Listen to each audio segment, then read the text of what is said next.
የፊዮረንቲናውን ሞይስኪንን ለማስፈረም ማንቸስተር ዩናይትዶች የመልቀቂያ አንቀጹን እያጤኑ መሆኑ ተገለጸ።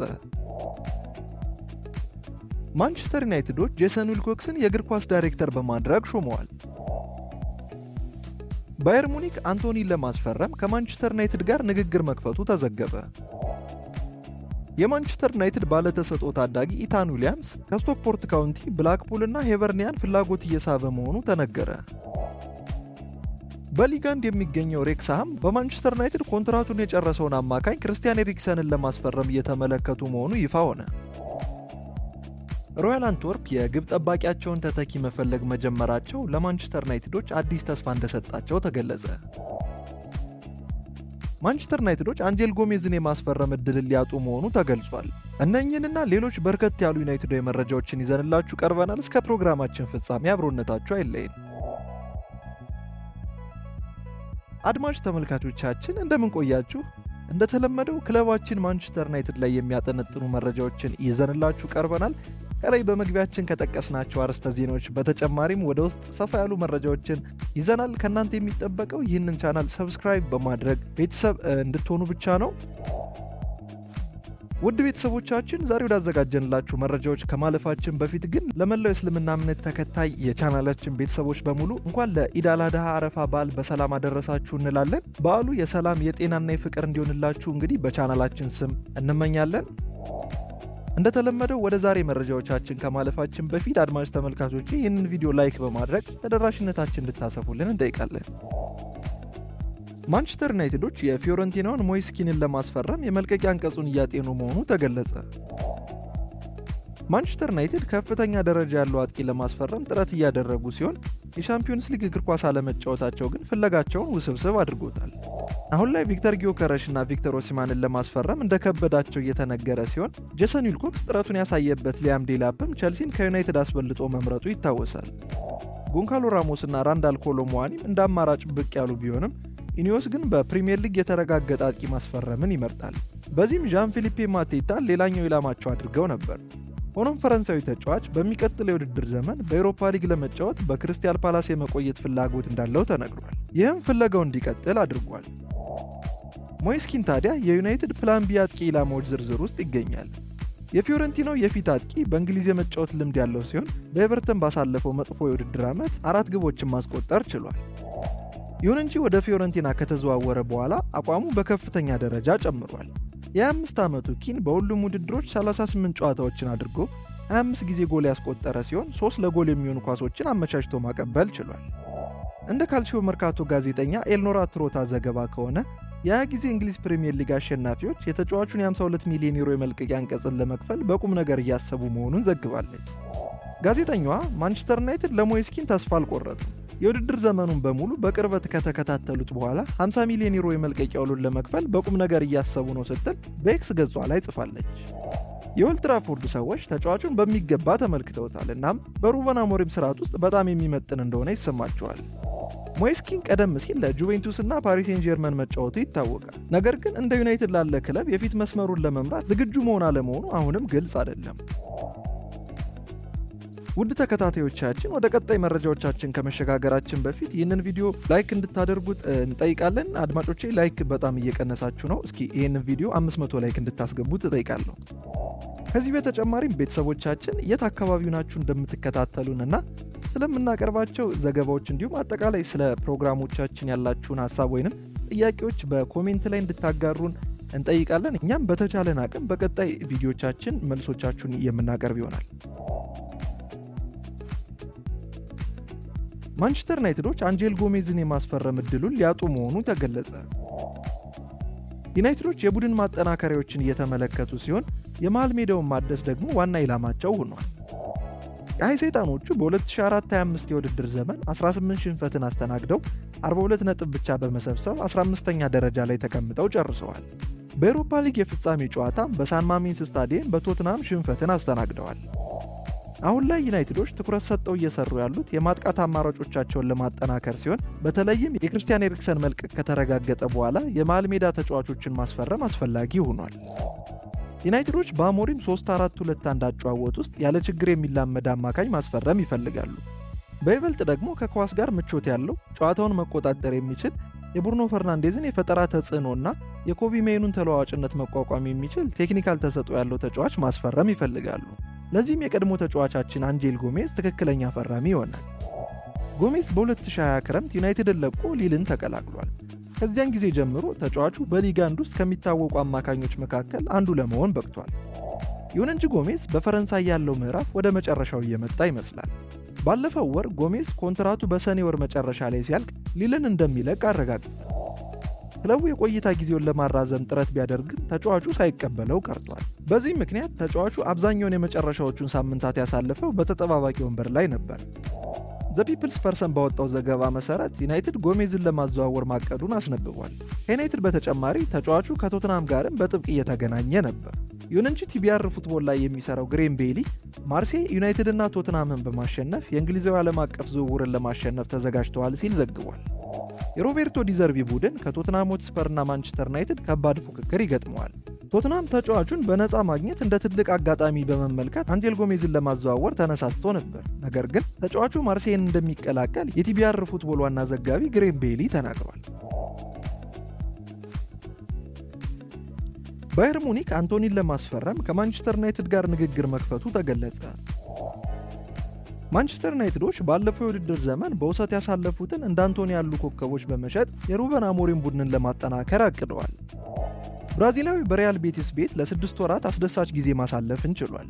ተጫዋቹ በሪያል ቤቲስ መለያ ባደረጋቸው 26 ጨዋታዎች 9 ጊዜ ግብ ሲያስቆጥር 5 ለጎል የሚሆኑ ኳሶችን አመቻችቶ በማቀበል የስፔኑ ቡድን ወደ ዩኤፋ ኮንፈረንስ ሊግ ፍጻሜ እንዲያልፍ የበኩሉን አስተዋጽኦ ተጫውቷል።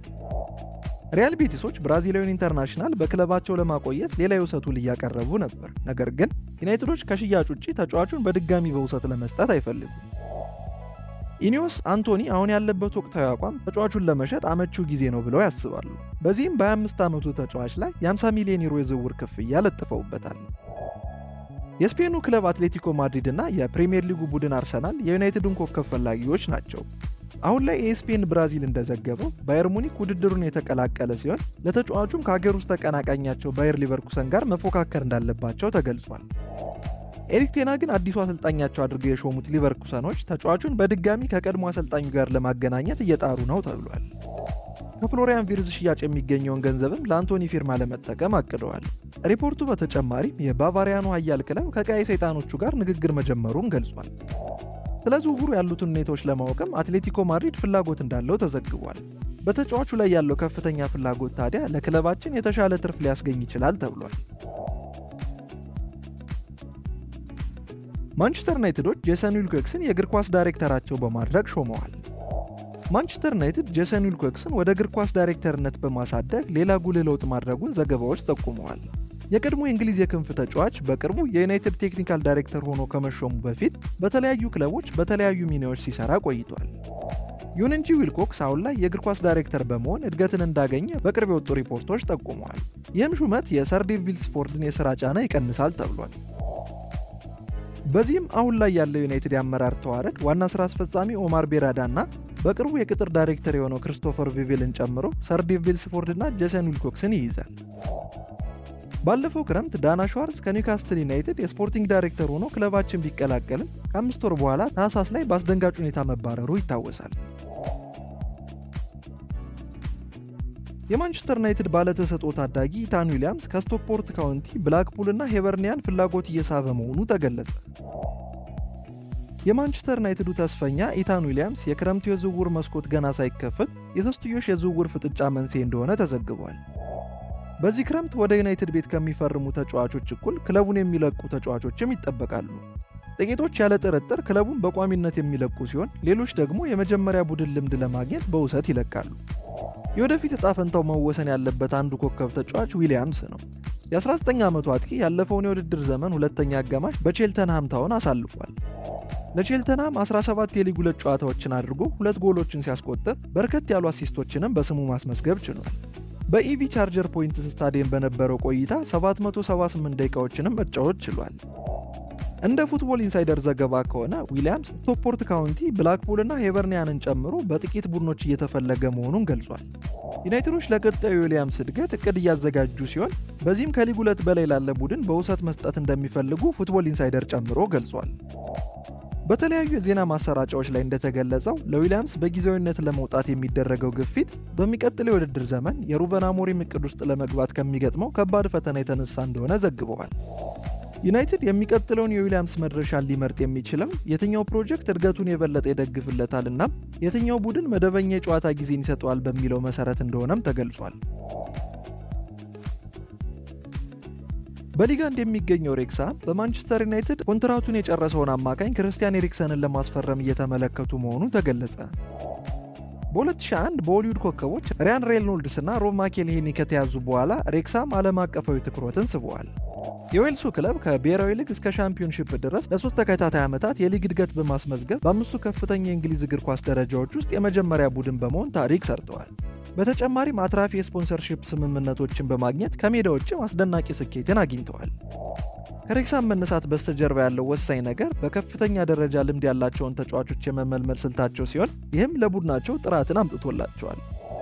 የቀድሞ የእንግሊዝ ፕሪሚየር ሊግ ተጫዋቾች ጄይ ሮድሪጌዝ፣ ጄምስ ማክሊን፣ ስቲቨን ፍሌቸር እና ቤን ፎስተር ለቀይ ድራጎኖቹ ተጫውተዋል። ቀደም ሲል ዘ ፒፕልስ ፐርሰን እንደዘገበው ሬክሳም ጆን ኢቫንስን ለማስፈረም ከፍተኛ ፍላጎት እንደነበረው ገልጾ ነበር። ነገር ግን አንጋፋው ተከላካይ የእግር ኳስ ሕይወቱን በማጠናቀቅ ጫማ በመስቀሉ ይህ እውን ሊሆን አልቻለም። አሁን ላይ ፊርለስ ኢን ዲቮሽን በተሰኘው የሬክሳም ፖድካስት እንደተገለጸው ከሆነ ክለቡ ክርስቲያን ኤሪክሰን እንደሚፈልግ ተነግሯል። አሰልጣኙ ፊል ፓርኪንሰን ይህን ፍላጎት ለማስፈጸም ግንባር ቀደም ሆኖ እየመራ ነው ተብሏል። ባለፈው ወር ዩናይትዶች ኮንትራቱ በሰኔ መጨረሻ ላይ ሲያልቅ ኤሪክሰንን ከኦልድ ትራፎርድ እንደሚለቁ አረጋግጠዋል። ከፖድካስቱ አዘጋጆች መካከል አንዱ የሆነው ቲም ፓርኪንሰን ክርስቲያን ኤሪክሰንን ለማስፈረም ፍላጎት አለው ብሏል። ቲም ቀጥሎም እኛ አሁን ላይ ያለን ነገር አነስተኛ ዕድሜና አነስተኛ ልምድ ነው፣ እርሱ ግን ከዕድሜው ባሻገር ብዙ ልምዶችን ይዞ ይመጣል ሲል ተናግሯል። ሮያል አንትወርፕ የግብ ጠባቂያቸውን ተተኪ መፈለግ መጀመራቸው ለማንቸስተር ዩናይትዶች አዲስ ተስፋ እንደሰጣቸው ተገለጸ። ማንቸስተር ዩናይትዶች ግብ ጠባቂውን ሴኒ ላሜንስን በማስፈረም ረገድ ትልቅ መበረታቻ ተሰጥቷቸዋል። አንድሬ ኦናና እና አልታይ ባይንዲር ሁለቱም በ2024-25 የውድድር ዘመን ዩናይትድን ውድ ዋጋ የሚያስከፍሉ ብዙ ስህተቶችን ሰርተዋል። ሁለቱም ግብ ጠባቂዎች ሙሉ በሙሉ ራሳቸውን ማሳመን አልቻሉም። ይህም ክለቡ ለቀጣይ የውድድር ዘመን አስተማማኝ ግብ ጠባቂ ማምጣት እንዳለበት አረጋግጧል። ሩበን አሞሪም የበለጠ አስተማማኝ ግብ ጠባቂ ለማምጣት ስለሚፈልግ ኦናናና ባይንዲር በዚህ ክረምት የዝውውር መስኮት ሊወጡ እንደሚችሉ ግምቶች እየተዘነዘሩ ይገኛል። ከሳውዲ ፕሮ ሊግ በኩል ለኦናና ፍላጎት እንዳለ ይታመናል። አልታይ ባይንዲርም ወደ ትውልድ ሀገሩ ቱርክ ከመመለስ ጋር በሰፊው ተያይዟል። ይህ በእንዲህ እንዳለ ዩናይትዶች ኢሚሊያኖ ማርቲኔዝ፣ ሉካስ ቼቫሊየር፣ አሮን ራምስዴል፣ ጄምስ ትራፎርድ እና ላሜንስን ጨምሮ ከበርካታ ግብ ጠባቂዎች ጋር መገናኘታቸውን ቀጥለዋል። ቀደም ሲል ዘ ፒፕልስ ፐርሰን ያቀረበው ዘገባ እንደሚያመላክተው ዩናይትድ ላሜንስን ለባይንዲር ወይም ቶም ሂተን ምትክ አድርጎ ሊያመጣው እንደሚችል ጠቁሟል። ቶም ሂተን ውሉን ለተጨማሪ 12 ወራት ማራዘም ስለሚቻልበት ሁኔታ አሁንም ውይይቶች በመካሄድ ላይ መሆናቸውን ለመረዳት ተችሏል። ቤልጂየማዊው በዚህ የውድድር ዘመን ለአንትወርፕ አስገራሚ እንቅስቃሴን ያደረገ ሲሆን በዚህም 40 ጨዋታዎችን አድርጓል። ላሜንስ በጨዋታ በአማካኝ 1.3 ጎሎችን ሲያስተናግድ በውድድር ዘመኑ 173 ኳሶችን አድኗል። ይህም በጨዋታ 4.3 ኳሶችን ያዳነ ሲሆን በፐርሰንት ሲሰላ 77 በመቶ ኳስ የማዳን ግምት አለው። በንጽጽር አንድሬ ኦናና 90 ኳሶችን ያዳነ ሲሆን 67 በመቶ ኳስ የማዳን ግምትም አለው። ይህም በሁለቱ መካከል ያለውን ሰፊ ክፍተት ያሳያል። ጋዜጠኛ ሳቻ ታቦሊሪ እንደተናገረው አንትወርፕ ለላሜንስ የቀረቡትን ዋጋዎች እያጣሩ ሲሆን ቀጣይ የውድድር ዘመናቸውንም ያለ እርሱ ፕላን እያደረጉ መሆኑን በኤክስ ገጹ ላይ አጋርቷል። አድማጭ ተመልካቾቻችን ለዛሬ ያዘጋጀንላችሁ ዩናይትዳዊ መረጃዎች እኚህን ይመስሉ ነበር። እስከዚህ ድረስ የተከታተላችሁ ምስጋናችንን እያቀረብን በቀጣይ የመረጃ ጊዜዎቻችን እስክንገናኝ ድረስ መልካም ጊዜ፣ መልካም ቆይታ።